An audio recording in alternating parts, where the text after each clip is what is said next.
Hello, Fifth. It's the Poo Guru. I'm here, I reckon. So, I'm going to continue my series on who is the Poo Guru. I've tried to keep these videos short-ish.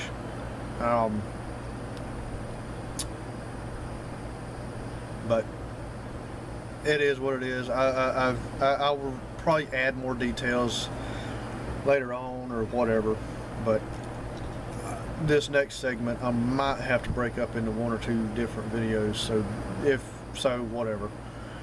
But this is whenever I start my Navy contract with the military in the United States.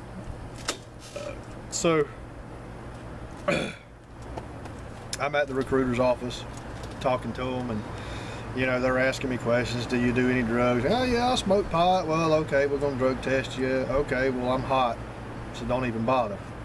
Well, you can't be, you know, hot coming into the Navy and this and that and the other. So anyway, so they asked me one more question. They're like, are you Native American?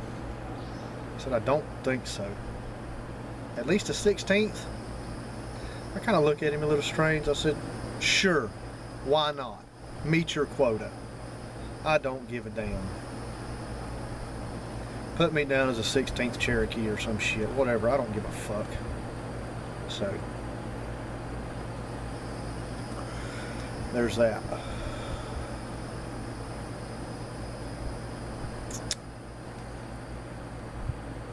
I may be a 16th Cherokee or something, or Native American, I don't fucking know. I have not done that damn genealogy thing or whatever, where you go check out your ancestors and this and that and the other, aside from something else I'm going to explain later. But the whole DNA thing they've got out nowadays, I have not done that, and I probably won't do that. I think it's a fucking scam, to be honest with you, but that's neither here nor there, and I won't talk about that right now. We'll go get into that later. So I joined up with the military, and I leave out in March of 2003 to go to boot camp, and didn't know what to expect. Which the recruiters, they kind of give you an idea, but they don't really tell you. Don't let them fucking lie to you. They tell you any fucking thing they want to get you in the damn door so that they can meet their quota, so that they can stay at that cushy fucking desk job. It's a whole big old crock of shit if you ask me, but that's beside the point. So I get to boot camp. You know, they strip you right there as soon as you walk in the fucking door at MEPS, where they process you in and everything, and they give you brand new shit, brand new underwear, brand new clothes, I mean the whole fucking 9 yards. So now, if you want to look at it this way, you're in their prison uniforms. Yeah. I was pretty fit to begin with, and pretty freaking smart too, so they didn't have to try very hard to break me down, so to speak, and to make me what they wanted to. I was just like, alright, I'll play your silly little game and go along with it. So that's what I did. I mean, I ran the miles, I made the test scores, you know, I studied and did the book work, and, you know, did all the push-ups, and I got punished because somebody else was being stupid. But, you know, boot camp was just a few weeks long, and it was fine. Like 9 weeks or something. Whatever, dude. I had a good fucking time. I was getting paid, etc., etc. In boot camp, we have temporary assigned duties, and one of them was working in the mess hall where you eat, the lunchroom, so to speak, like in a school or something like that. And that is where I met my second ex-wife.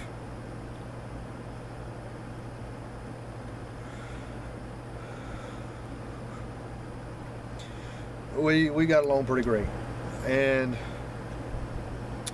not a whole lot happened at boot camp. We, you know, we weren't supposed to be fraternizing and all that other good shit. But I mean, we talked and whatever. But we tried to keep it low key. We didn't get in trouble or nothing. But you know, at the end of boot camp, they gave you a couple days or whatever to go wild out and shit. And you know, her mom came from the other side of the United States to visit and watch the graduation and all that shit and everything. And, her mom let us go to a hotel room. Now, you thinking, damn, she's pretty cool, or damn, what the hell was she thinking? Look, I got her down to her panties and that was it. You know, not her mom, but the mom, my second ex-wife. I got her down to her panties at that time and that was it. But she said no, so I stopped.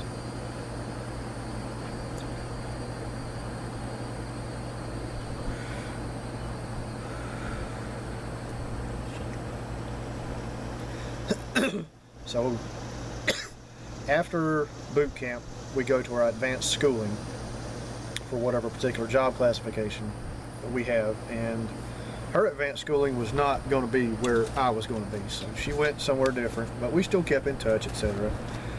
And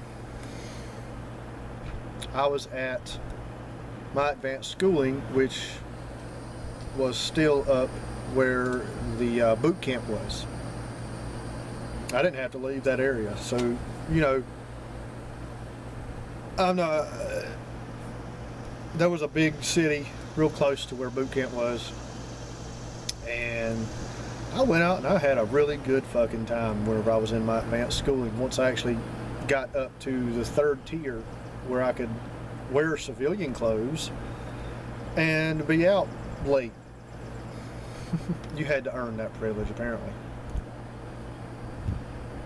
Which is fine. I did.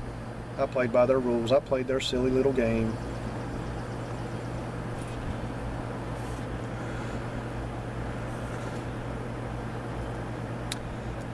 And during that, you know, during the recruiting process, I met a lady.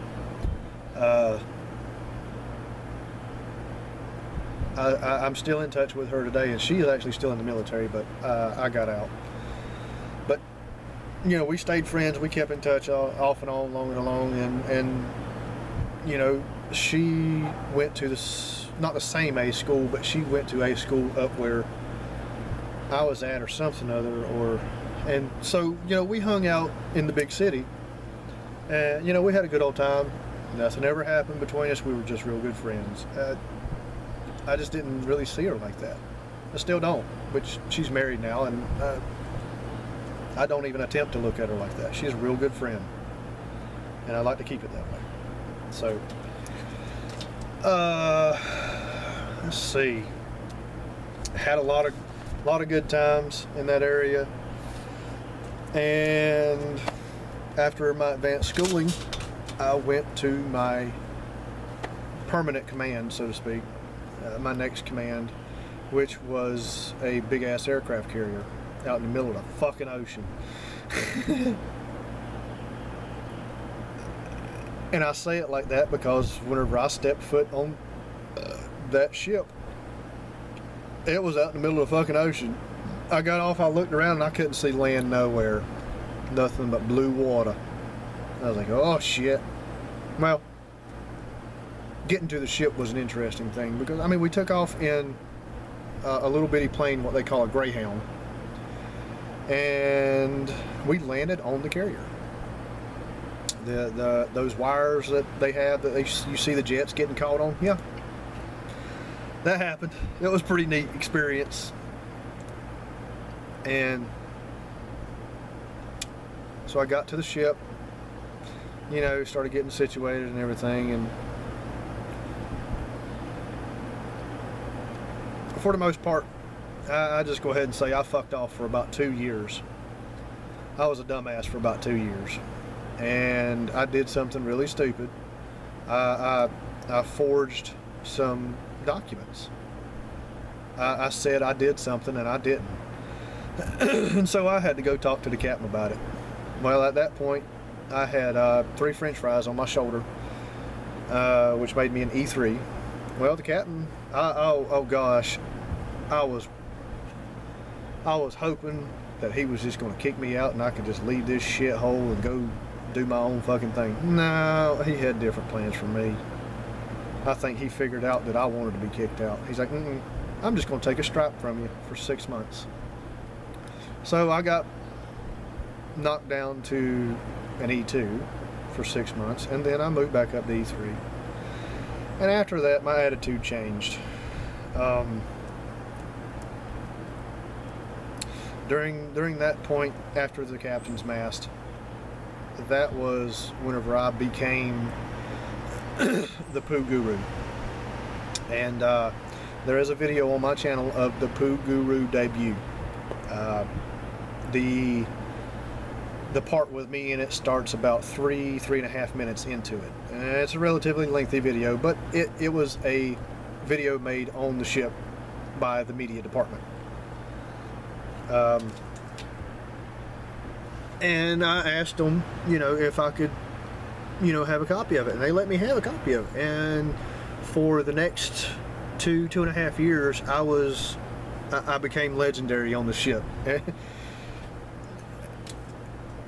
Whenever I went into the Navy, I went into the Navy as thinking I was going to be a welder. Well, the particular job classification encompassed welding, plumbing, pipe fitting, sound and insecurity, damage control, and a few various other accomplishments. And I learned how to weld, and I learned a little bit about the sewage system and stuff, and I think that right there was, whenever I got into my advanced schooling, that was the turning point. I decided I didn't want to do welding, I wanted to do the plumbing aspect of it. So they started me out in the collection, holding, and transfer department, the shit department. And I stayed there for 3.5, 4 years. And by the time I left there, if we got a trouble call in and I was answering the phones, taking the order, I would talk to the people that were putting these trouble calls in, and I would ask them questions like, okay, did you try this to fix it? Did you try that to fix it? No. Okay, go try that stuff first and see if it works. And if it doesn't, call me back. About half the time, my suggestions would work, and they would fix the shit themselves, and it was awesome. So they moved me to a whole different shop on the ship towards the end of it, and yeah, I kind of cruised on the last 6 months. I was just riding coattails of everybody else doing nothing, because I was a short timer then. I had like 6 months left in the Navy and I was getting out. So, but prior to that,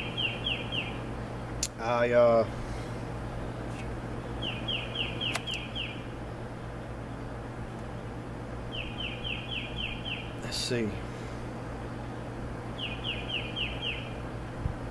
In 2005, that was when my second ex-wife and I got married. And I still had the trailer and land that I had purchased with my first ex. Well,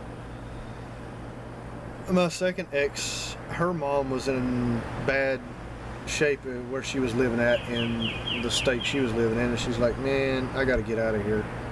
So I was like, alright, well, I've got the trailer, you can go live in it till you figure out what you want to do. So I let her do that. Well, the ex, she had gotten hurt or something other, so she had gotten out of the military, and she was living with her mom, and things were okay. Well, my ex decided, she's like, well, I want to go live up there with you. So she did. So she went up, we got, we did a whole marriage thing, and she moved up there, and we got an apartment, and we lived off base and all this other stuff. And well, her mom, the state that her mom was living in, she was making a lot more money because the cost of living was a lot higher where she was at. When she came to live in the trailer, the cost of living was a hell of a lot lower, but so was the pay rate. So she wasn't accustomed to making that kind of money. So she's like, I got to get out of here. I can't make no money. So I was like, all right, well, whatever. You can come live with us for a little while till you find your own place. Yeah, that was a bad fucking idea. Should have never done that. Things got weird. Her mom moved out into her own place, and I think her mom talked her into divorcing me or getting rid of me or whatever, and put all kind of crazy ideas in her head, you know, and she was just gonna stay married to me and, you know, just collect money. Oh, hell no. Fuck that. I saved up my money. I got a fucking divorce. Bye, bitch. Now, of all my exes, aside from my current girlfriend, of all my exes, I think she was probably the most sane one out of all of them. Don't ask me why I keep picking crazy women, or kept picking crazy women. I don't know. Probably how I was programmed. So,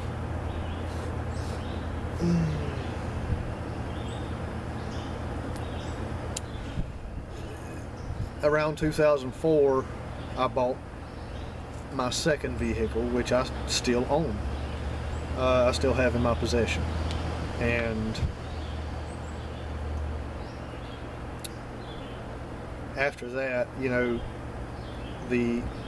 before we got married, I had met my current girlfriend, and, you know, I met her.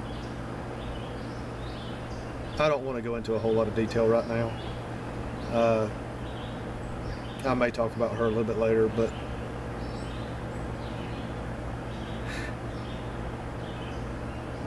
it was an interesting time. And my ex and my current girlfriend actually are still friends, impressively enough. It's weird, but I don't talk to the ex, and she doesn't really talk to her either, but they're like Facebook friends or some shit. And so,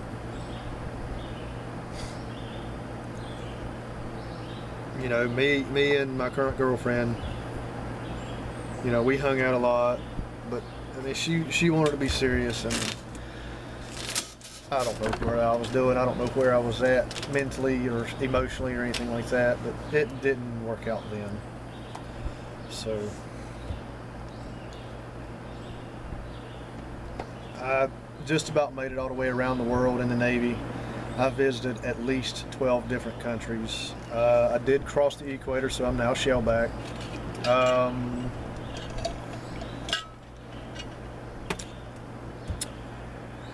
Let's see. There's probably a lot more I could go into on the Navy, but I don't want to right now. So deal with it.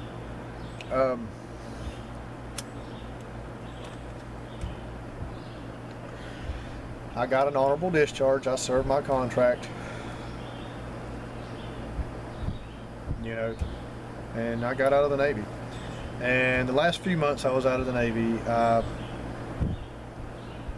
was dating this chick, and, you know, we had a lot of fun, but my current girlfriend, we still kind of kept in touch, and she was dating this guy, or had been dating this guy, and now this, you know, we all became friends. There was no hard feelings, whatever, you know. So I moved off of the ship the last couple months, and I lived with, you know, that guy, whatever, you know, go from there. And shortly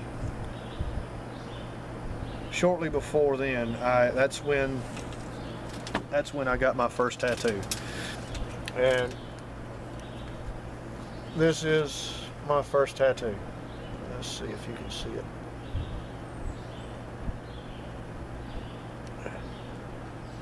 Get it.